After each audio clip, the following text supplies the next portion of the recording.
no vamos a permitir que nos cuarten, que nos hagan callar con una ley el derecho a la protesta. Rechazamos contundentemente ese proyecto que tiene el afán de criminalizar, de acallar a los trabajadores y al pueblo. No podemos seguir siendo amenazados por pequeños sectores que todavía creen que con los bloqueos podrán manejar todas sus agendas personales y grupales. Se va a apoyar la ley antibloqueos que está siendo tratada, que se empiece a garantizar que nunca más tendremos carreteras bloqueadas.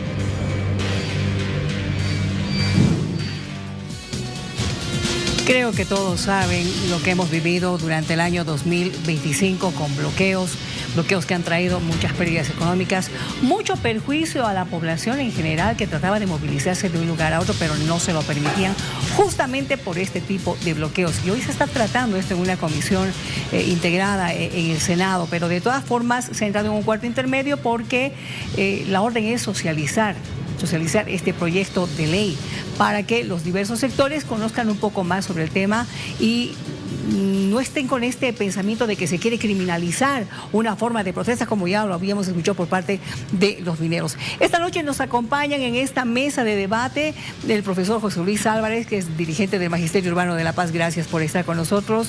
Está también Fabricio Góngora, abogado constitucionalista. Vamos a analizar justamente este tema a través del Zoom. Está ya el diputado Carlos Alarcón.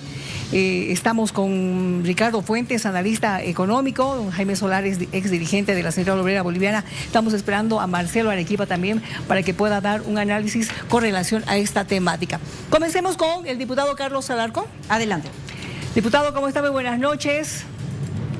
Muy buenas noches, Miriam, Luciana. Un cordial saludo para sus invitados y para toda la audiencia. A ver, usted que es uno de los proyectistas, porque no es solamente su proyecto, ¿no es cierto? Son, ¿cuántos? 4 proyectos, por lo menos, para que tengamos la idea clara con relación a esta temática. En la Comisión de Constitución de la Cámara de Diputados, donde yo presenté el proyecto el 15 de diciembre del año pasado, se están tramitando 2 proyectos. Y en el Senado tengo entendido que están tramitándose aproximadamente 3 proyectos, ¿no? Pero lo que usted daba la información en realidad ha sido el trámite en la Cámara de Diputados el día de hoy en la Comisión de Justicia Plural. Bien. Que ha decidido hacer un cuarto intermedio para abrir mesas o audiencias públicas de socialización de los proyectos. Muy bien. Diputado, conozcamos un poco más, por favor, de este proyecto que usted está enarbolando para que también la población tenga un poco más de claridad con relación a lo que usted está proponiendo. Sí, mi proyecto de ley propone desterrar la cultura del bloqueo y pasar a la cultura del respeto. Durante más de 20 años nos han metido el embuste y la mentira de que el bloqueo es un derecho, cuando el bloqueo no es un derecho, y mucho menos el derecho a la protesta. No hay ningún artículo de la Constitución que reconozca el bloqueo, y sí hay artículos de la Constitución, uno en particular, que reconoce que todos tenemos el derecho al libre tránsito y la libre circulación por cualquier lugar del territorio nacional. La otra premisa es que el fin no justifica los medios. Puede ser muy legítimo el fin que busca una protesta, pero yo no puedo utilizar un medio delictivo ejerciendo violencia para hacer valer mis propias razones frente a víctimas que son totalmente inocentes y no tienen nada que ver con los motivos de mi bloqueo o de mi reclamo. Además, se establece de que si no logramos desterrar la cultura del bloqueo, Bolivia se vuelve un país inviable. Los daños no solo son para los derechos fundamentales de los afectados en los puntos de bloqueo, sino enormes daños para el conjunto del pueblo de Bolivia, porque la sociedad boliviana está estancada, no puede progresar, no puede llevar adelante grandes proyectos, grandes inversiones, porque los bloqueos prácticamente aíslan al país del conjunto de las naciones, sobre todo las naciones vecinas. Hemos perdido la oportunidad de ser el corredor bioceánico de integración entre el Atlántico y el Pacífico, y que todas esas mercaderías que principalmente van hacia el Asia, de Brasil, de Perú, de Paraguay, de la Argentina, de Chile, podrían haber pasado por Bolivia. pero nos han aislado los países vecinos precisamente por esta cultura nefasta y maldita de los bloqueos. Y la otra premisa de mi proyecto de ley es que aquí no hay bloqueos buenos y bloqueos malos, ¿no? O sea, venga de donde venga el bloqueo, si es de un comité cívico, si es de una dirigencia de la COP, de una dirigencia sindical, social e indígena, es igual delito, y hay diferentes escalas de sanción que propongo según la gravedad de los daños de los bloqueos. En el caso de los que bloqueen, impidiendo el libre tránsito de personas, de bienes o de vehículos, cárcel de 3 a 6 años es la propuesta en la ley, cárcel agravada para los promotores, organizadores, financiadores y directores de los bloqueos, que no son precisamente los que están en los puntos de los bloqueos, sino que para beneficios personales o sectoriales son los que determinan muchos de los bloqueos, y cárcel agravada para los bloqueadores que en los bloqueos atentan contra la vida, la integridad corporal o el patrimonio público o privado. Acordémonos del viceministro Illanes, que un grupo de bloqueadores mineros lo secuestró, lo torturó, lo asesinó. Uno de los últimos bloqueos en Yayago han asesinado policías, han asesinado a civiles. En el último bloqueo de Colcapirua han amenazado con quemar los vivos a los policías. Y también por esa razón se establece responsabilidad solidaria, como con cualquier hecho ilícito, para que cualquier bloqueador que sea demandado por la víctima del bloqueo, por una o más víctimas del bloqueo, pague la totalidad de los daños y perjuicios sufridos por esas víctimas. El ejemplo es el caso de las que estaban vendiendo flores en el último bloqueo, ¿no?, de Cochabamba a La Paz, y que no han podido venderlas porque se han podrido en el camino. Entonces les tienen que reparar la pérdida del costo de las flores más la ganancia que hubieran obtenido de la venta. Y las garantías para que la fuerza pública del Estado, policía, y cuando es sobrepasada la policía, el ejército, ¿no?, puedan ejercer la fuerza legal y legítima del Estado, es decir, de manera necesaria, de manera racional, en base a los protocolos para el uso de la fuerza, y en ese caso no tiene que tener ninguna responsabilidad la fuerza policial que ejerce el desbloqueo en esas condiciones. Porque a los policías también ya se ha puesto de moda mandarlos como carne de cañón a desbloquear, totalmente desguarnecidos, indefensos, frente a la fuerza violenta de los bloqueadores, que en algunos casos usan dinamitas, usan armas de fuego contra los efectivos del orden. Y cuando el efectivo del orden, como el Colcapirua, en legítima defensa usa su arma para no ser quemado vivo, después se considera que él es el victimario, ¿no? Y los que han querido matarlo son las víctimas, o sea, las cosas al revés.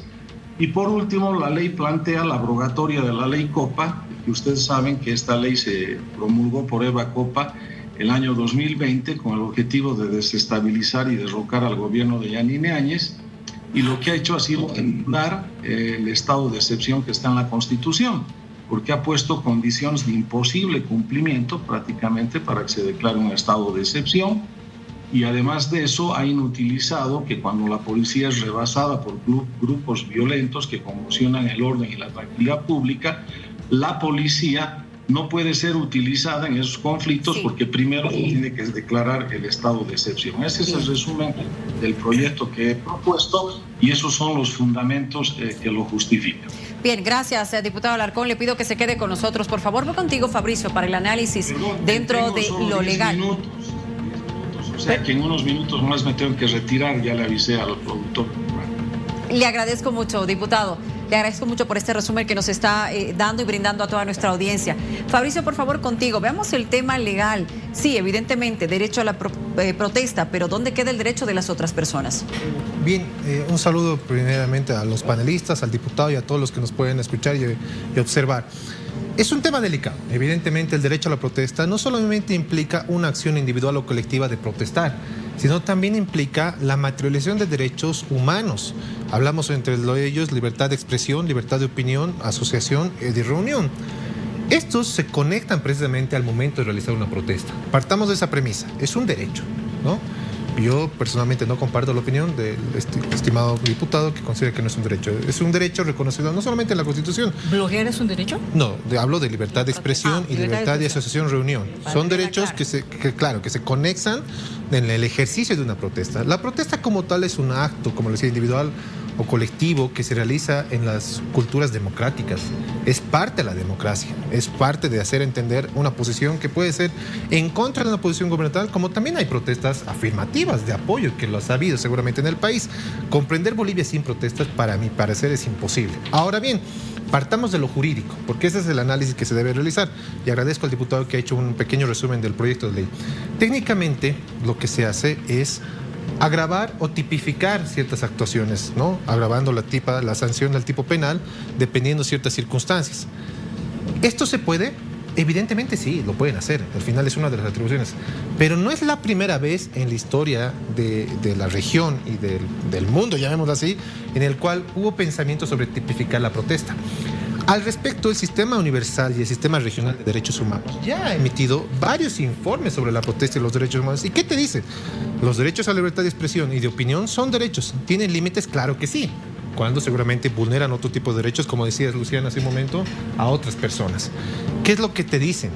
Que si van a la legislación de cada estado, vas a legislar, tipificar, llamémoslo en términos sencillos, nuevos delitos vinculados a la protesta, porque eso es lo que propone la ley, ¿no? Por lo que hemos escuchado, proponer nuevos delitos, tienen que ser bajo dos circunstancias.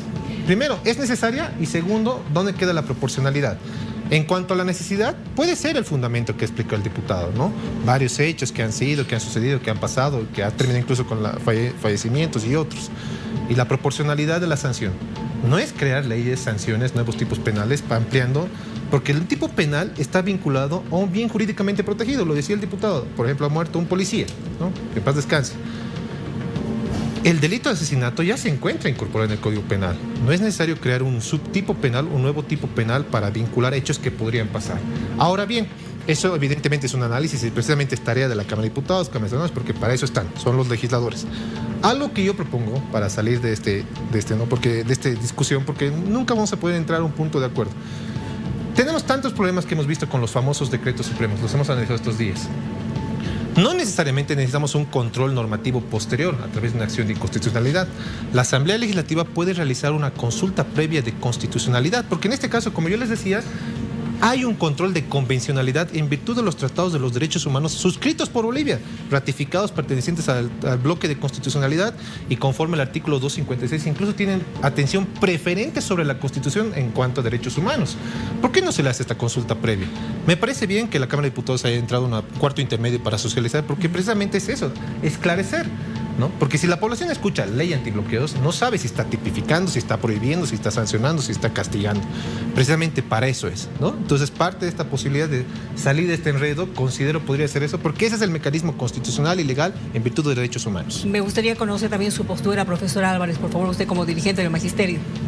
Primero, nos hemos acostumbrado a analizar las cosas superficialmente. Cuando uno tiene que analizar un problema, tiene que ver primero la causa y el efecto. ¿El bloqueo qué es? ¿Es la causa? ¿Es la causa de una eclosión social? ¿Es el inicio del conflicto? El bloqueo solo es el efecto. Porque los trabajadores tienen que defenderse de alguna forma. ¿De quiénes?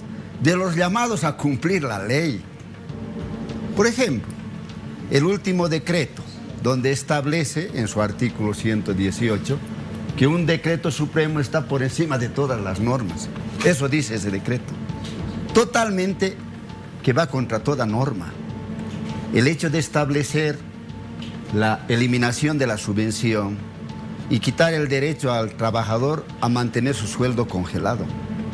El hecho de agarrar y decir: nosotros liberamos las leyes impositivas a las fortunas mediante un decreto y más bien se aplica impuestos al pequeño comerciante.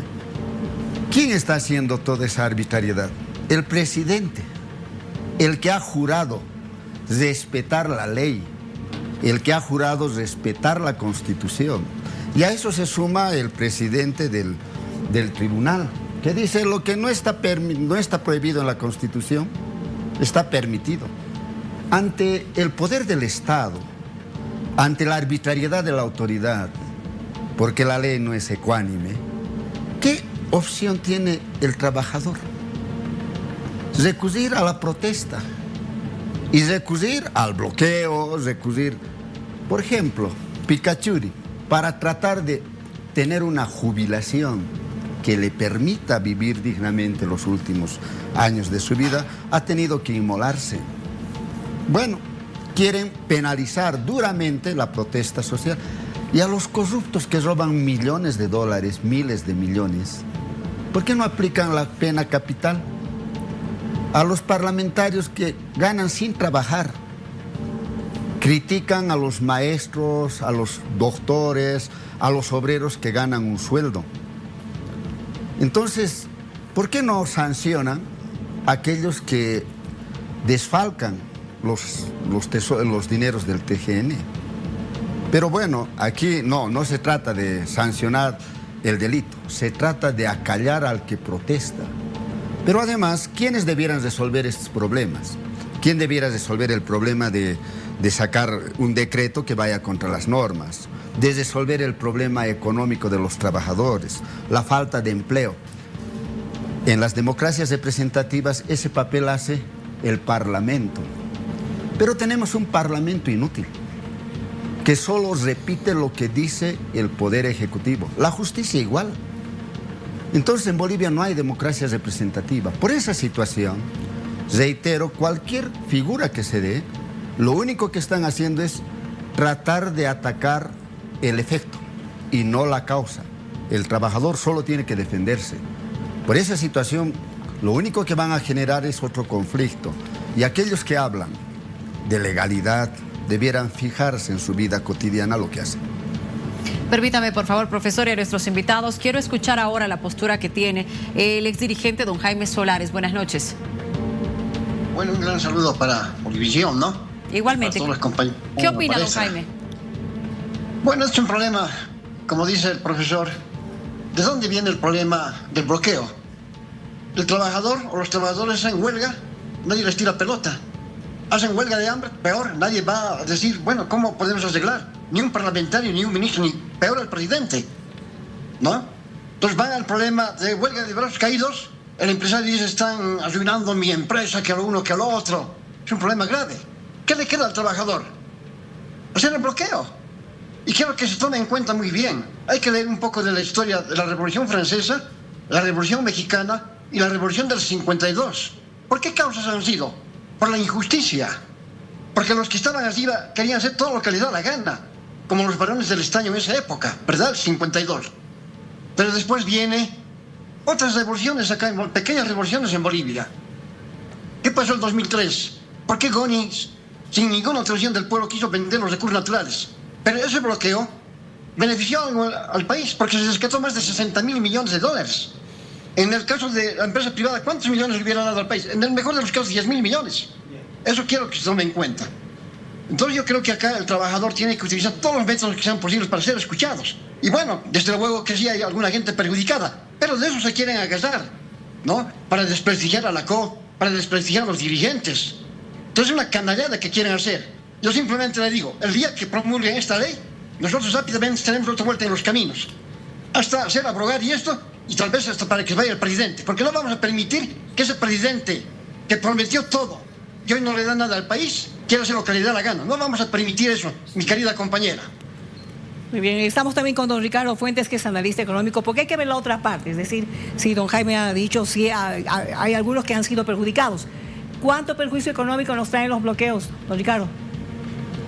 Buenas noches. Hay diferentes estimaciones, pero la más corriente hace incidencia en el Producto Interno Bruto y la interrupción de la producción cuando este bloqueo tiene diferentes niveles de intensidad y geográficamente donde se ubica. El último de junio del año 2025 ha tenido un perjuicio estimado en el orden de 1.500 a 1.750 millones de dólares y ha desatado una inflación acumulada del orden del 15.5%. Pero hay que decir, si este fenómeno es un conflicto de naturaleza económica, política, jurídica, social, o es una sumatoria de todos estos elementos o aristas desde los que se puede enfocar este conflicto. Ahora, abordar el problema desde un solo ángulo, que es el de la penalización, que el órgano legislativo, por supuesto que tiene competencia para incurrir o para plantearse este proyecto de ley. Pero esta será la forma más conveniente para alentar la regularidad económica en Bolivia y para alcanzar niveles de desarrollo. Yo creo que no, porque lo que se plantea es no gestionar la conflictividad, sino penalizarla. Y si lo que se quiere es penalizar la conflictividad y resolver la conflictividad social por la aplicación de penas, tendrían que tomar en cuenta que en el pasado ya se aplicaba ipso facto la pena de muerte a los bloqueos en los gobiernos de facto. Recordemos, por ejemplo, el golpe de 1980 y su ministro del Interior, que recomendaba andar con el testamento bajo el brazo, ¿no? Entonces, ¿cumplirá esta ley ese propósito intimidatorio? ¿Es esta la única forma de gestionar la conflictividad? ¿O habrán otras que nos permitan llevar adelante, digamos, la regularidad productiva y la eficiencia económica sin afectar el derecho a la protesta, que no solamente tiene que ser permitido, sino garantizado, a decir del sistema interamericano de justicia? Ya en el pasado hemos tenido anuncios de drasticidad en la legislación contra las protestas, pero no han funcionado. Y es que es cierto que más vale una ley que no existe a una que existiendo no se cumple. ¿Quién garantiza que esta ley vaya a ser cumplida y cumpla sus propósitos? No se está viendo cómo entronca este proyecto en otros aspectos que tienen relevancia en otros ámbitos de la sociedad, como el de la justicia, que también repercute en lo económico. En este momento, por ejemplo, tenemos una superpoblación penitenciaria sí, y un alto porcentaje de población que no tiene sentencia firme ejecutoriada. Entonces, sumar más población penal, ¿no es cierto?, va a agravar la crisis de la justicia, va a crear una mayor desconfianza en la institucionalidad, y nada garantiza que se resuelva el tema de la conflictividad. Bien. Por lo que debe haber un abordamiento multifacético de este problema. Don Jaime, vuelvo con usted muy brevemente para que me diga qué opina de lo que acaba de escuchar. Bueno, siempre los que a veces estudian la economía siempre están en el paranón del otro lado, ¿no? Pero él, por ejemplo, no habla. ¿Por qué no se hace justicia con los trabajadores? ¿Por qué no se les escucha a los trabajadores para evitar el conflicto? Deberían eso empujar. Yo le digo acá, sin ofenderse, los testaferros del Parlamento no hacen otra cosa que encubrirse bajo la máscara de parlamentarios, pero nunca han podido legislar algo bueno para los trabajadores y para el pueblo.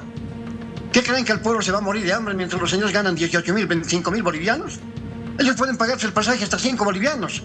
La unidad de pan pueden pagar, no importa, a 2 bolivianos. Pero la gente pobre, ¿qué? ¿Han pensado en eso? No piensan. Eso es lo que hay que tomar en cuenta. Ahora, lo que dice el compañero último que me ha antecedido, en algunos aspectos puede tener razón, pero ¿dónde está la causa? ¿Por qué no se ataca a los gobernantes? ¿Por qué no? Yo se lo digo aquí claramente, la clase política desde 1959 para adelante no ha hecho otra cosa que mentir, engañar y robar. Así de claro. Si a los compañeros Rodrigo Paz, por decir, hubiera sido un buen presidente, hubiera dicho, muy bien, hablemos con la COP, hablemos con las juntas vecinales y nos pondremos todos de acuerdo, empresarios, trabajadores, técnicos y todo. Haremos un buen elemento para el problema de que realmente se pueda evitar la crisis económica.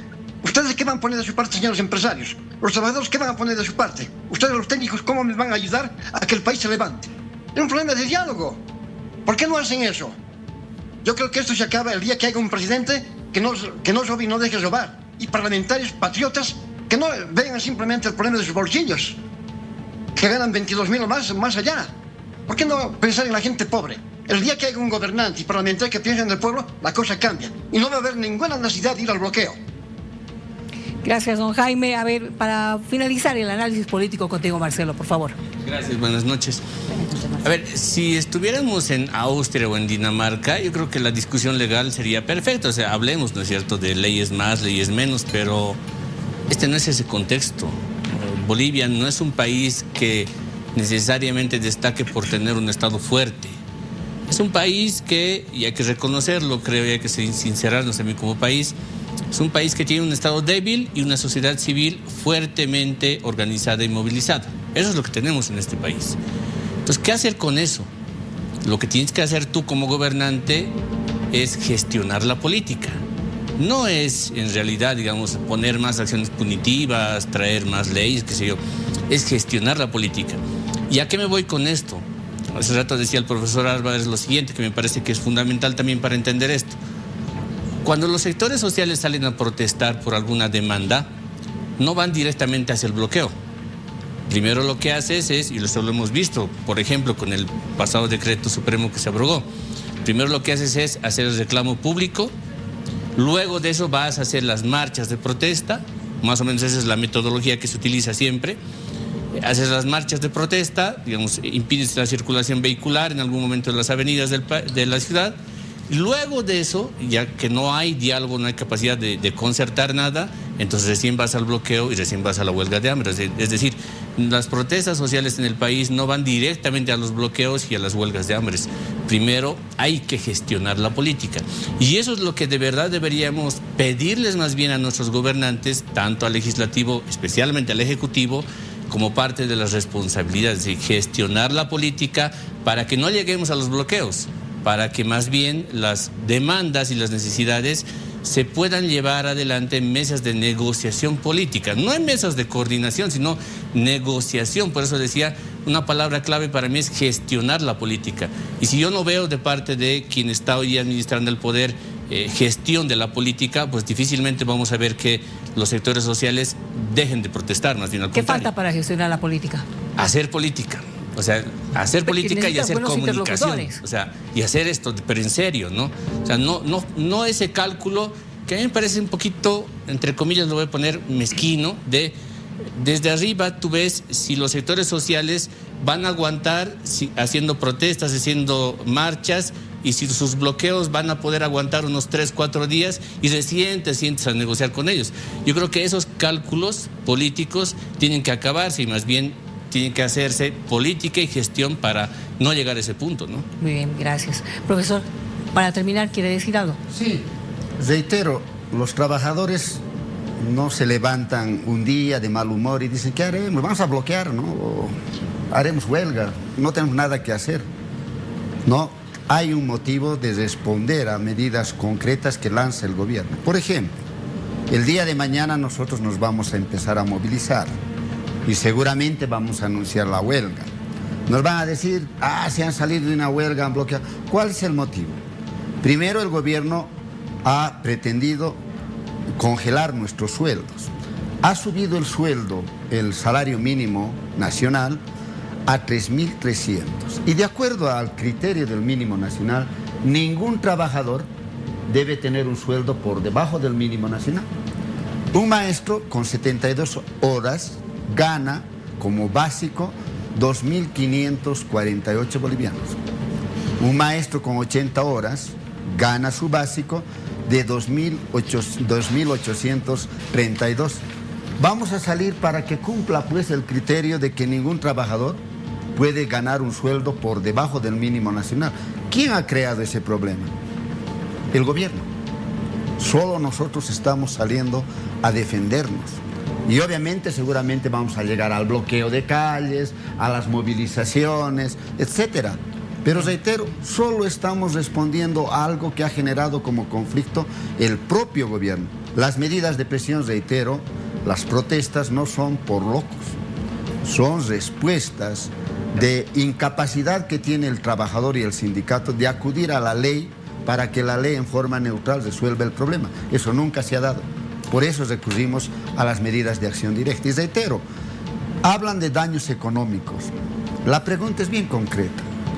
¿Cuál hace más daño económico? ¿El entregar nuestros recursos naturales a las transnacionales saquean como han saqueado el petróleo y el gas, han dejado casi sin recursos económicos al país, o un bloqueo que ha durado 3 o 4 días. Bolivia tiene esa historia. Durante todos los años de existencia, desde el año 1900, han entregado nuestros recursos naturales a las transnacionales, han saqueado nuestros recursos naturales y solo han dejado miseria en el país. Entonces, ¿cuál es el daño económico? ¿Estas medidas antinacionales o un bloqueo? Tenemos que comparar los daños económicos tal como son a través de una administración totalmente entregada a los intereses transnacionales. Gracias, profesor Álvarez, por habernos acompañado esta noche. Marcelo, de igual manera, muchísimas gracias por el análisis político. Fabricio, el tema leyes, como siempre, un experto. Y don Jaime y don Ricardo, de igual manera, gracias por habernos acompañado en este panel de análisis hablando sobre esta propuesta, una ley antibloqueos en el país.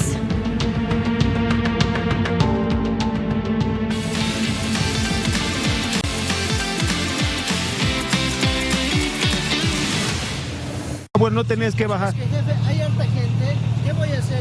Ah, entonces trameas porque hay harta gente, papi. No es tramear. No, no es. Ya, entonces, no, te pregunto si tenías que ir a la sur. No, te estoy preguntando si tenías que ir a la sur. Te estoy preguntando si tu ruta no era allá. ¿Era allá o no era allá? No, te pregunto. No, te estoy preguntando. Sí, te estoy preguntando. Jefe, por favor. A ver, señor, tranquilícese. Tranquilícese. Jefe, o sea, no te vas a dar la vuelta allá, rey. O sea, vas a hacer lo que quieres a este lado, papá. Está bien, mi rey, pero estoy anotando sus placas, ¿ya? No se van a quejar, calladitos. Ya, papi. Está bien, dele, tramé nomás. Señores, no tienen que dejar que tramen, porque si hacemos eso va a ser un desorden. Señor, le estoy pidiendo respeto. ¿Por qué se mete? ¿Por qué se mete? ¿Qué estamos pidiendo? ¿Qué pasó? Jefe, le estoy hablando, tenga cuidado. Lo voy a hacer arrestar. ¿Qué me vas a hacer? Señor, tranquilícese. Tampoco lo molestes. Jefe, cumplan su ruta. Pero no, pues, hay que saber Nada, aunque grite. Bueno, no tenías que bajar. Lastimosamente este es un problema recurrente y nosotros como medio de comunicación lo hemos evidenciado. El trameaje sigue siendo el modus operandi, si vale el término, de muchos choferes. No lo voy a generalizar, porque entiendo y estoy consciente de que también debe haber gente que opera los minibuses, que opera el transporte público, que sí sabe además del daño que le puede generar al bolsillo de la población. Sí, porque el usuario es el principal afectado. Óscar Zuliano está con nosotros, concejal que ha estado haciendo un operativo, lo ha visto en ese video. Óscar, buenas noches, bienvenido. Has tenido este incidente de una persona, que de seguro había aguardado mucho tiempo por ese transporte. Sí. ¿Cómo estás, Luciana? Muy buenas noches, un placer saludarte. A través tuyo mandar un gran saludo a todos los que nos están viendo en esta noche un poco fría. Sí, en realidad yo vengo haciendo los controles de transporte por dos motivos, Luciana. Primero, porque cuando voy a los distintos puntos neurálgicos de la ciudad, especialmente desde las 6:30 a las 7:30 de la noche, no hay ningún tipo de control por parte de la Guardia Municipal o de ningún funcionario público en distintos lugares. ¿Y por qué no está la Guardia Municipal? Es que lo que pasa es que eso es lo que yo no sé. He pedido varios informes de petición de informe oral al Ejecutivo para que me expliquen por qué la Guardia Municipal no está haciendo los controles. Salen un día, están un ratito, media hora y se van. Y lo he evidenciado en la Garita de Lima. Van funcionarios, están 15 minutos, hacen como que están para cumplir, se van. La policía igualmente va 10, 15 minutos y desaparece.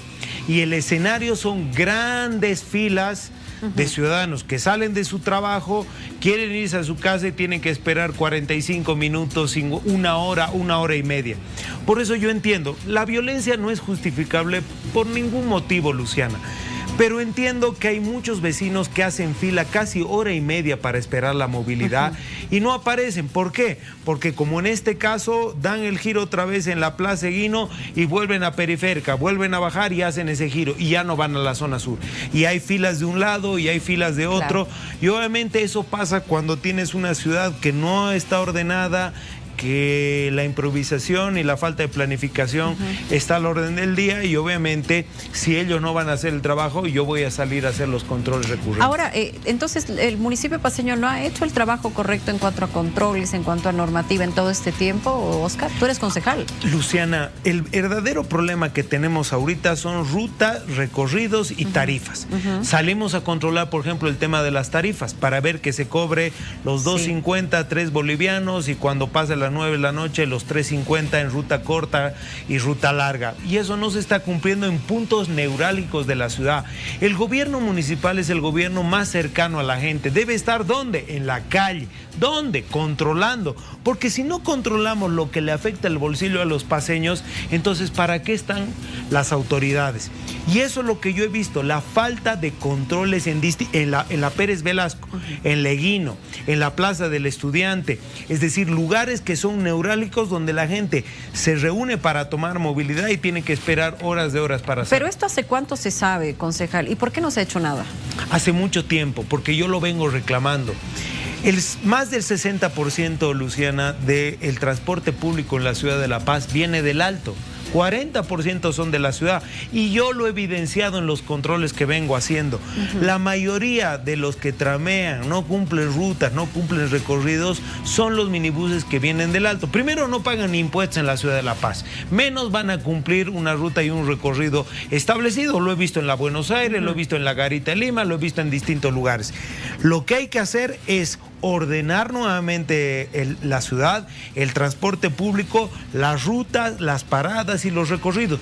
Tú dijiste algo neurálgico al principio de la entrevista: hay buenos conductores, y yo lo he evidenciado, que cumplen sus rutas, y hay malos. A los malos, Luciana, hay que expulsarlos, y a los buenos hay que premiarlos. Aquellos que no quieren trabajar, váyanse, y que vengan líneas que quieran trabajar, que cumplan las rutas, pero también las tarifas. Porque hay muchos lugares, por ejemplo, yo he evidenciado, y voy a empezar también a hacer los controles correspondientes, los que suben al aeropuerto, 10 bolivianos te cobran desde la Plaza Isabel a 14, y dicen, no, es que lo que pasa es que es otro municipio, entonces como paso de la Tranca hacia el Alto, entonces puedo cobrar lo que quiera. Claro, pero ellos salen de la ciudad de La Paz, y mientras estén en ese municipio no pueden hacer lo que quieran. Y así con varias líneas que son intermunicipales y que cobran lo que quieren, cumplen el recorrido que quieren. Mientras estén en la ciudad de La Paz van a tener control. La Paz no va a ser tierra de nadie, y si quieren volver a trabajar de esa forma van a tener que ir y volver a la ciudad del Alto. No tengo en nada en contra de mis hermanos salteños, pero si van a venir a desorganizar, van a venir a generar caos y a tramear a la ciudad de La Paz, entonces vamos a tener que reordenar desde cero el transporte para que se cumplan las paradas. ¿Será posible? ¿Se podrá hacer esto rápido y pronto? Por supuesto que sí, por supuesto que sí. Y esto se lo hace de manera inteligente. Ahorita, Luciana, todo el mundo ha dicho, y es una panacea, el tema del control por GPS. Dices que tiene que tener un aparato para entrar a la movilidad. Luciana, mis hijos en este momento saben dónde estoy, en qué canal le tienen la dirección mediante el WhatsApp, y yo sé exactamente cuál es su ruta y su recorrido que tienen que hacer. No necesitas un aparato, necesitas voluntad de hacer bien las cosas de manera planificada. Con un celular vos puedes monitorear exactamente dónde está. ¿Cómo no lo vas a poder tener como una app o con inteligencia artificial que ya está al alcance de todos? Es tener voluntad para poder hacerlo, pero fundamentalmente los controles. Si tú tienes controles en las horas pico y en los lugares neurálgicos de la ciudad de La Paz, ya solucionan el 80%. El otro 20% es que se cumplan los recorridos, especialmente sábado y domingo, que es donde sufren los vecinos, en las partes alejadas, en las laderas, que no tienen movilidad, no hay cómo salir y tienen que tomar taxi o en la noche a la 1, 2 de la mañana, que muchos de nuestros hermanos Guermea llevan sus productos porque terminan de vender esa hora, y que tienen que tomar 2, 3 o 4 movilidades para llegar a su casa. Es un gasto tremendo para el bolsillo de la población. Bueno, concejal, yo le agradezco mucho por habernos acompañado. Al contrario, Luciana, yo soy el agradecido por darme la oportunidad de poder informar a los vecinos, y quiero decirle que estos controles los vamos a hacer recurrentes. Yo no voy a poder estar siempre en todos los puntos, por eso vamos a tener una reingeniería del transporte, y los controles van a estar en todos los puntos de la ciudad de La Paz de manera permanente. Basta de funcionarios públicos detrás de su escritorio, los funcionarios en la calle resolviendo los problemas de la gente y dando soluciones a lo que la gente necesita. Nuestro bolsillo en nuestra economía. Muchas gracias, Luis. Ahí ya lo escuché como candidato y lo quiero invitar al Bolivia Decide. ¿Se compromete a estar con nosotros? Por supuesto que sí, con muchísimo gusto. Próxima semana, Oscar Soriano con nosotros en Bolivia Decide para conocer las propuestas específicas que tiene como candidato porque él quiere ser el próximo alcalde de La Paz. Gracias, concejal, por estar con nosotros. Seguimos con más. ¿Qué le parece si vemos un poco la situación de los parqueos tarifados? No solamente en La Paz, concretamente en el eje troncal del país. ¿Dónde se paga? ¿Dónde están estos parqueos tarifados? ¿Cuál es la realidad? Veamos.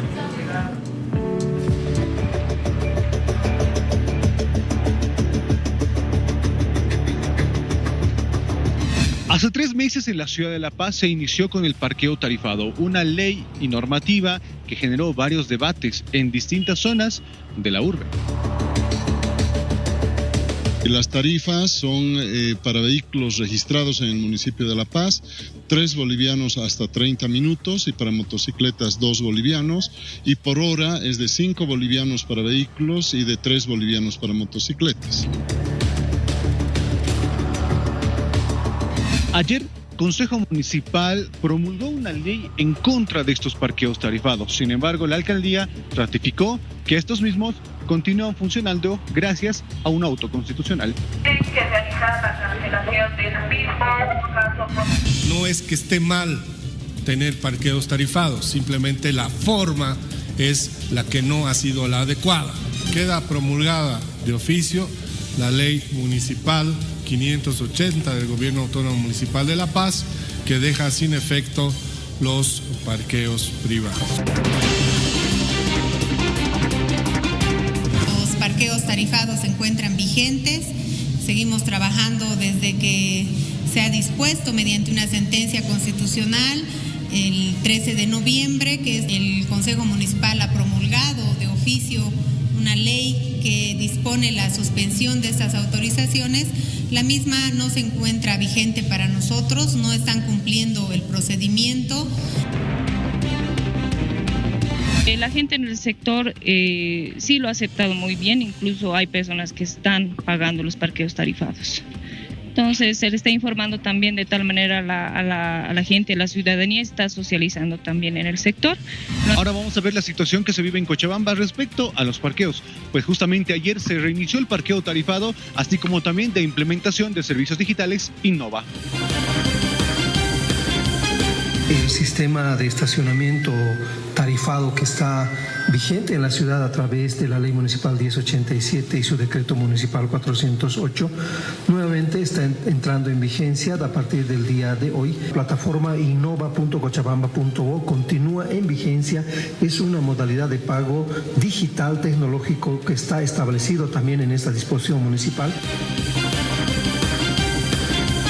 La situación en Santa Cruz es la siguiente, pues aquí en este departamento no existen parqueos tarifados y por lo menos, en lo que se sabe, tampoco algún proyecto.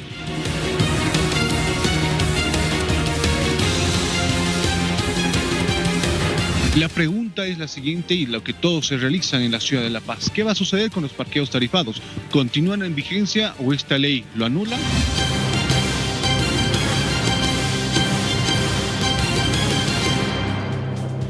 Bueno, ahí más o menos nos damos cuenta qué es lo que pasa en el eje troncal del país con los parqueos tarifados. Pero volviendo a La Paz, estamos con don Gonzalo Barrientos, que es director de Gobernabilidad del Gobierno Autónomo Municipal de la Ciudad de La Paz. Gracias por estar con nosotros. Ayer nos salen con la ley 580 del Consejo Municipal de que ya no hay que pagar los parqueos tarifados, pero ustedes dicen que sí. Qué confusión para el ciudadano, don Gonzalo. Muy buenas noches, Miriam. Buenas noches. Gracias. Muy buenas noches a todos los amigos y amigas del programa. Lamentamos mucho que permanentemente hayan concejales que desinformen y que confundan a la población. No nos parece que se tenga que actuar de esta manera porque es una total falta de respeto y consideración a toda la población.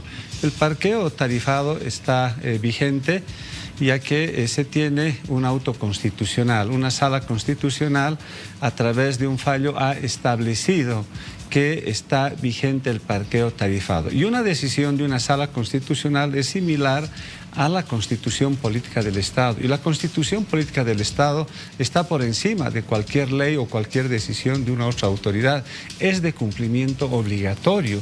Entonces, lo que tenemos que hacer todos es respetar lo que establece la ley y en este caso lo que establece la Constitución. Por lo tanto, está vigente el parqueo tarifado. Este es un servicio muy importante para toda la ciudadanía que permite democratizar los espacios públicos, porque en estos meses de implementación del parqueo tarifado se ha podido evidenciar que se rota, que todos pueden tener acceso democráticamente a un espacio público. Segundo, que ayuda en el ordenamiento vehicular. Tercero, también ayuda a que se incentive la utilización del transporte público y eso hace también que se contamine menos el medio ambiente. Por lo tanto, hay varios beneficios que otorga el parqueo tarifado. ¿Qué nuevos espacios han estado marcando estos días? He visto que acá en el centro, por ejemplo, alrededor de la plaza sí lo están haciendo. Se mantiene los mismos espacios que se tenía, esos son los establecidos, por lo tanto hay algunos ajustes que se ha hecho, pero se mantiene en síntesis el mismo número de espacios, que aproximadamente son 5.000 en toda la ciudad. ¿Y cómo van con los que cometen una infracción de quedarse sin pagar? Bueno, hay sanciones que se establecen. De todas maneras, hasta este momento, un dato muy importante, Miriam, es el siguiente, que se ha tenido 113.000 transacciones hasta el 31 de diciembre. En 3 meses y un poco más han habido 113.000 transacciones y en este mes de enero tenemos casi 33.000 transacciones hasta el 19 de enero. Entonces estamos hablando de aproximadamente 140.000 o tal vez más transacciones que se han realizado. Y este dato es muy importante porque nos hace ver que está funcionando el sistema, que se lo está utilizando. Ahora, el parqueo tarifado es un servicio que se lo tiene pues en las ciudades más importantes del mundo y La Paz es una ciudad muy importante que requiere y necesita este importante servicio. Bueno, ¿cuánto dinero más o menos están recaudando? Bueno, esto pagando a las empresas que están haciendo el trabajo, ¿no? Claro, es importante, y gracias Miriam. Hay que aclarar lo siguiente, que el gobierno municipal no está invirtiendo ni un solo centavo, sino lo hacen operadores, son terceros quienes invierten en la contratación de personal, aproximadamente unos 100 funcionarios, el pago de los impuestos, el pago de la plataforma, los temas logísticos, etcétera, que más o menos es un 65% de todos los ingresos. Entonces, es más o menos 1,5 millones que se ha recaudado hasta el momento, de los cuales el mayor porcentaje llega al gobierno municipal. Al gobierno municipal. ¿Y el gobierno municipal emplea ese dinero en? En obras, salud, educación.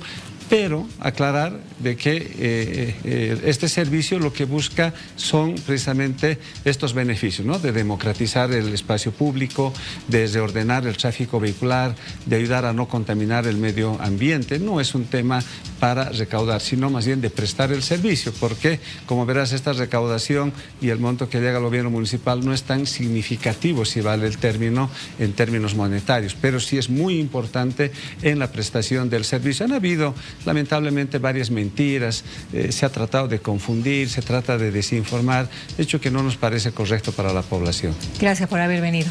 Muchísimas gracias y muy buenas noches. Quedan entonces, siguen, permanecen los parqueos tarifados, ¿no es cierto? Continuamos utilizándolos. Vigentes conforme a una sentencia, a un auto constitucional de una sala constitucional. Eso se establece, eso está por encima de cualquier ley, por lo tanto vigente plenamente, y decirle a toda la población no se dejen llevar por la desinformación, que obviamente consideramos que es una falta de respeto a la población. Gracias, director, muy buenas noches. Gracias por haber venido. Que le vaya muy bien. Continuamos, ya vamos hablando del tema, Luciana. Es así, Miriam, y evidentemente ahora vamos a conocer la postura desde el Consejo Municipal, ¿verdad? Y está con nosotros Jorge Dulón, que nos acompaña vía Zoom para darnos también la postura que se tiene en torno a la situación de los parqueos y sobre todo para que la gente sepa qué hacer. ¿Se paga o no se paga? El municipio dice que sí. Por favor, señor Jorge Dulón, buenas noches. Buenas noches, Luciana. Un saludo cordial a toda la gente que ve Bolivisión esta noche. Mire, he escuchado la entrevista anterior. Aprovecho para mandarle un saludo a Gonzalo Barrientos, pero también para decirle que está confundiendo él a la población. Lo que quiero decirles de manera sencilla, para que se entienda, pero también de manera muy firme, es que ayer hemos promulgado la ley que deja sin efectos los parqueos tarifados. Esa ley sigue, en realidad los parqueos siguen vigentes. Ahí tiene razón Gonzalo, porque mañana recién se va a publicar la ley. Y como ustedes saben, una ley se cumple una vez que se promulga y se publica. Entonces, mañana por la tarde ya quedan sin efectos los parqueos tarifados, y eso que quede absolutamente claro. No puede haber o no pueden haber autoridades que digan nosotros no vamos a cumplir la ley, porque eso es un irrespeto. Ese sí que es un irrespeto al Estado de Derecho. ¿Cuándo se ha visto que una autoridad local, departamental, nacional diga yo no voy a cumplir la ley? Eso nunca se ha visto en ninguna parte del mundo. Entonces, cuidado, porque en realidad ya han habido varios incumplimientos del Ejecutivo Municipal. Por una parte, no ha querido promulgar esta ley, que ha sido aprobada por el Consejo Municipal, y tampoco la ha querido publicar, independientemente de cómo esté hecha la ley. Porque también, Luciana, yo quiero decirle que varios concejales hemos observado la ley. La ley no está bien hecha, Luciana, y eso que quede claro, por lo menos desde mi posición. La ley tiene varias contradicciones. ¿Cómo cuáles? Tiene varias, en términos, por ejemplo, de funciones del legislativo, que presuntamente usurparía funciones al Ejecutivo. Esa es una cosa. Segundo, esta ley dice van a quedar sin efecto los contratos realizados con las empresas. No hay contratos, Luciana, no hay contratos. Lo que ha hecho el Ejecutivo y lo que hemos observado desde el inicio es que ha autorizado el uso de espacios y de vías públicas. Es como autorizar a la señora que vende sándwiches de chorizo. Así ha autorizado a 3 empresas el Ejecutivo, y lo hemos observado también como ente fiscalizador desde el inicio. Le hemos dicho al Ejecutivo, tenga cuidado, no es la forma, está desordenando. No es un tema, además, que muestre transparencia. ¿Cómo se han elegido las empresas? Se han hecho varios cuestionamientos. Y a partir de eso, Luciana, yo creo que debe haber una reflexión coherente de parte tanto de los concejales que han hecho la ley, ¿no? y que han aprobado la ley, como también del Ejecutivo. Porque no sé si usted recuerda, Luciana, hace varios meses ya, que hay un peloteo entre el Ejecutivo y el Legislativo diciendo están vigentes, no están vigentes. Hay un amparo constitucional, ya dejan de estar vigentes. Después hay una acción popular, nuevamente, qué sé yo. Y la gente, que es la más perjudicada por la politización del tema, ¿no?, está totalmente confundida. Entonces, lo que yo he propuesto para poder avanzar en este tema es que tanto el Ejecutivo deje sin efecto, no per se, los parqueos tarifados, y el Legislativo deje sin efecto esta ley mal hecha. Y a partir de eso hemos recomendado al Ejecutivo que pueda optar por una alianza público-privada, que es una ley vigente además en el municipio de La Paz, para convocar a todas las empresas que estén interesadas en invertir en parqueos tarifados, pero que se haga de manera transparente, con unos buenos términos de referencia. Y sobre todo, Luciana, algo que no se ha hecho, y Barrientos ahí también confunde a la gente, se tiene que socializar el proyecto. Imagínate, hemos tenido la visita de los lavautos en el Consejo del Pleno, gente llorando, desesperada, porque les han quitado sus fuentes laborales, por una parte. Vecinos, incluso colegas suyos, Luciana, diciendo han pintado los cajones de parqueo en cualquier parte, en garajes, etc. Tercero, coordinar con los gremiales también y con los transportistas. Y finalmente, Luciana, algo que dice Gonzalo, que es importante, dice, ¿no?, las decisiones del Tribunal Constitucional deben cumplirse. Bueno, la decisión del Tribunal Constitucional establecía que se haga un estudio técnico, que el Ejecutivo haga un estudio técnico y a partir de eso adecúe el tema de los parqueos. No lo ha hecho. Segundo, ha dicho, si van a pintar cajones, pinten cajones en calles amplias, ¿no?, para que también haya una posibilidad de que los vehículos puedan transitar cómodamente. No lo ha hecho tampoco. Entonces no vamos a seguirnos peloteando, por favor, entre el Ejecutivo y el Legislativo. Y ¿sabe qué es lo peor, Luciana? Ya han amenazado, ¿no?, los amigos del Ejecutivo con inicio de procesos penales. Pero, concejal, a ver, me queda esto y de verdad se lo tenemos que aclarar a la población. Usted dice la ley se va a promulgar mañana y a partir de mañana por la tarde ya no se pagan los parqueos. Sí, publicar, gracias. Pero está mal hecha, entonces esto no va a generar o no va a dejar un espacio abierto para que nuevamente pueda generarse un proceso de observación y esa ley sea observada o anulada. Definitivamente, Luciana. Por eso nosotros desde el inicio, mi concejalía, mi presidencia ha dicho, no aprueben. Para empezar, yo he dicho, no aprueben esa ley, porque está mal hecha y está mal concebida.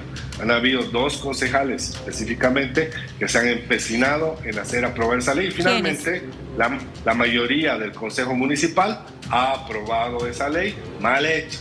Y eso que quede claro. Yo no he estado nunca de acuerdo con esa ley. Pero, ¿sabe qué, Luciana? A mí me ponen entre la espada y la pared, porque yo soy el presidente del Consejo y yo tengo que cumplir la norma.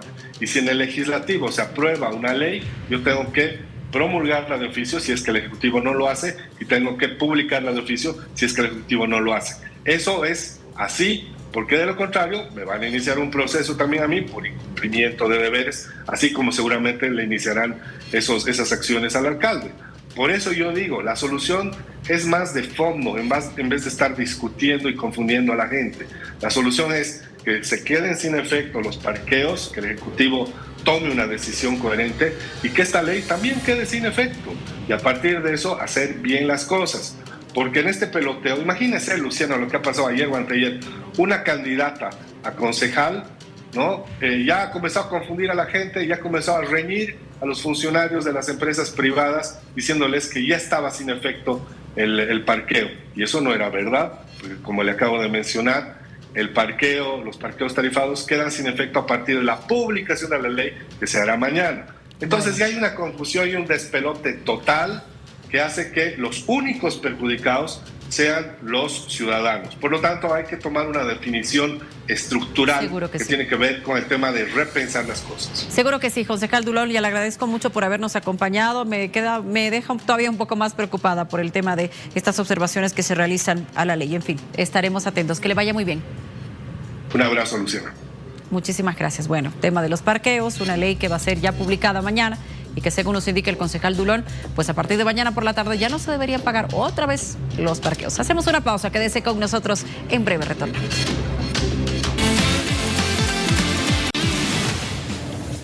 A ver, vamos a analizar un poquito la coyuntura política. Estamos en año de elecciones subnacionales y tenemos aquí a 2 jovencitas que evidentemente forman parte de la agrupación Bolivia Joven. ¿Agrupación? ¿Está bien que diga agrupación? Está bien, sí, perfecto. Okay, perfecto. Estamos con Camila Balda, que es la vicepresidenta de Bolivia Joven, y Dana Savera, que es la directora departamental de Bolivia Joven. Ambas, gracias por estar con nosotros. ¿Qué te parece, Luciana, si empezamos hablando acerca de... ¿Los están viendo a los candidatos para las subnacionales? ¿Qué opinión se merece? Yo creo que es como cualquier momento de elecciones, todo el mundo sale, ¿no? Es como, bueno, justo estudio ciencias políticas, entonces muchas veces estos tiempos electorales siempre tratamos de verlos como momentos de reaparición de personajes antiguos, algunos nuevos, eso hay que decirlo, pero yo creo que como jóvenes nosotros tenemos que estar al pendiente de lo que sucede en el país, ¿no? No perdernos, sobre todo porque muchas veces nos mencionan que somos el futuro del país, pero yo creo que están incorrectos en eso, ¿no? Somos el presente y este es el momento donde nosotros, igual como Bolivia Joven, queremos seguir preparándonos, preparar a las personas, preparar a nosotros, a nuestra generación para enfrentar a los desafíos que ya estamos viviendo, ¿no? Ahora, ¿qué opinan del tema de las redes sociales? Y es que evidentemente a través de ellas, en estas últimas elecciones, lo que hemos vivido el año pasado, hemos visto figuras o políticos que las han utilizado de buena o mala manera, me lo dirás. Pero las redes sociales tendrán que ser un parámetro para que la población pueda escuchar o entender lo que dicen los políticos. En realidad, las redes sociales es una herramienta fundamental ahora y creo que es una herramienta que se tiene que usar de manera sabia. Nosotros en Bolivia Joven estamos en distintos departamentos, entonces las redes sociales, los medios de comunicación digitales son un ente diario para que nosotros podamos estar comunicándonos y siempre digo esta experiencia igual en otra entrevista, cuando nosotros queremos publicar algo decimos qué dicen nuestras palabras, cómo se pueden interpretar, cómo lo podemos analizar, y creo que eso en todos los ámbitos, y especialmente ahorita en épocas de elecciones subnacionales, debe ser muy importante que antes de poder publicar lo que sea que uno quiera publicar, informativo, promocionando algo, intentando o venderse uno mismo, es muy importante que digamos qué quiero transmitir y qué palabras podemos usar. Es súper importante y en realidad eso hemos estado aprendiendo dentro de Bolivia Joven con las personas que estudian comunicación, que todos somos estudiantes, que esto estoy aprendiendo en la universidad, cómo lo podemos aplicar para que sea de una manera positiva en el país. De todas formas, a ver, más o menos, viendo tu pregunta, Lucianita, el hecho de que muchos TikTokers se están presentando para candidatos, es decir, ¿está bien, suficiente con aquello o es que tienen que tener otro tipo de conocimientos y destrezas como para poder ser o alcalde o gobernador? Yo creo que igual un poco volviendo a la anterior pregunta que le hacían a mi compañera al respecto de las redes sociales, hay que tener cuidado. Las redes sociales pueden ser tu mayor virtud, tu mayor herramienta, pueden ser una navaja con la que cada uno nos podamos acuchillar personalmente. Lamentablemente, en estos momentos, justo con la llegada de los TikToks, con la llegada de las nuevas redes sociales, eso todavía, por lo que tengo entendido, no está reglamentado, o sea que todavía hay un alto vacío en cuanto a ese tipo de cosas, y sobre todo porque la desinformación es muy dura en estos momentos. Llegan olas y olas de clickbait, de información, de masa de información que al final uno no sabe si es correcta, si es verificada, si tiene fuentes verdaderas en las cuales nosotros podamos decir, pucha, esto puedo entenderlo, digamos, o puedo saber que es verdad, ¿no? Entonces ahora los TikTokers, la verdad es que la parte de que haya nuevos candidatos y sean personas que sean de redes sociales, si están preparadas, si tenemos un candidato que tiene la cualidad de poder hablar con redes sociales, que sabe interpretarse, pero que además conoce de materia de lo que estamos enfrentando, yo creo que es positivo, pero tener cuidado con lo que estamos diciendo al frente, ¿no? Porque al final y al cabo los TikTokers son influencers y como tal influencian en la gente y pueden influenciar de manera positiva o de manera negativa, ¿no? Entonces siempre tener mucho cuidado porque las nuevas generaciones muchas veces no están filtrando la información como deberían hacerlo y simplemente usan y siguen, ¿no? Ahora, ¿crees tú que las autoridades actuales de gobierno están atendiendo las demandas o necesidades que puedan tener los jóvenes en el país? Yo creo que es muy importante que en esta próxima gestión haya más acercamiento. A nosotros nos encantaría a nivel nacional poder acercarnos a los distintos gobiernos municipales, a los distintos gobiernos de cada departamento, porque nuestro objetivo es justo, tenemos la creencia de que no necesitamos nosotros jóvenes estar en un puesto político para poder hacer un cambio en nuestras ciudades, sino que en realidad nosotros creamos estos espacios, y no solamente Bolivia Joven, hay muchos espacios juveniles ahora, estos últimos tiempos, donde el interés es cómo podemos hacer el cambio, y obviamente es súper importante que igual los gobiernos municipales o las autoridades de cada departamento nos puedan apoyar.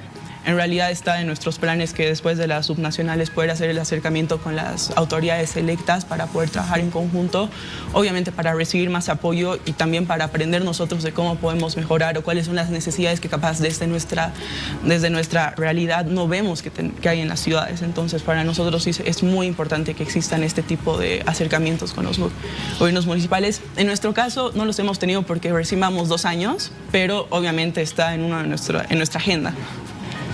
Nosotros el año pasado, que haya sido un año electoral bastante intenso, nos hemos sorprendido porque hemos conocido a muchos jóvenes hablando de política. O sea, nos hemos sorprendido porque normalmente no se veía aquello. ¿Estamos actuando bien? Estoy hablando por ustedes, digamos. ¿Están actuando bien? ¿Falta todavía que algunos jóvenes se interesen?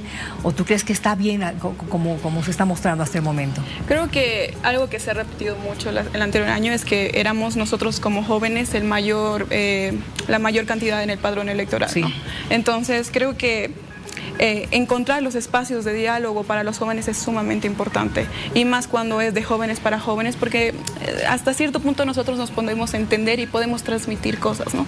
Pero nosotros tenemos que seguir participando de estos espacios de diálogo, pero también de espacios de conocimiento, de espacios donde nos brinden más información, que nos sigan preparando, que nos sigan, porque al fin y al cabo así es la vida, es un ciclo, ¿no? Entonces nosotros ahora estamos aquí y tal vez no optemos por un espacio político, pero vamos a optar por otros tipos de espacios y al mismo tiempo vamos a jalar a más gente, ¿no? Entonces tenemos que seguir así. Yo siento que estamos con iniciativas. El anterior año en las elecciones ayudamos con Fundación Jubileo, en el Observatorio Ciudadano para las Elecciones. Estamos intentando entrar a estos espacios, pero necesitamos más, ¿no? Siempre. Ahora habrá representación de juventudes ahora en estas subnacionales. He visto un par de concejales que están postulando, muy jóvenes, por cierto. ¿Habrá representación de su sector? En el caso de Bolivia Joven, no somos directamente una asociación. En general, de hablo de los jóvenes en general. Ah, no, totalmente. Estamos viendo, en realidad, hasta compañeros nuestros que nos comentan que quieren participar, cómo los podemos apoyar, algún tipo de apoyo o asesoramiento que podamos tener, por supuesto, cuáles son las necesidades que uno necesita. Claro. Entonces, obviamente, en nuestros círculos sí hemos visto, y más allá de eso, en redes sociales, como están comentando, hemos visto esta iniciativa de querer participar en el cambio, especialmente ahorita en nuestra ciudad de La Paz. Entonces sí hemos visto, y en realidad es bastante emocionante ver cómo hay jóvenes que tienen esta iniciativa. Y obviamente desde Bolivia Joven también hemos trabajado con Cuidemos el Voto, haciendo la observación electoral. Entonces de esa manera nosotros igual vamos a estar colaborando. A ver, yo sé que tienen una convocatoria para hacer, por favor, ¿la podrías darnos a conocer?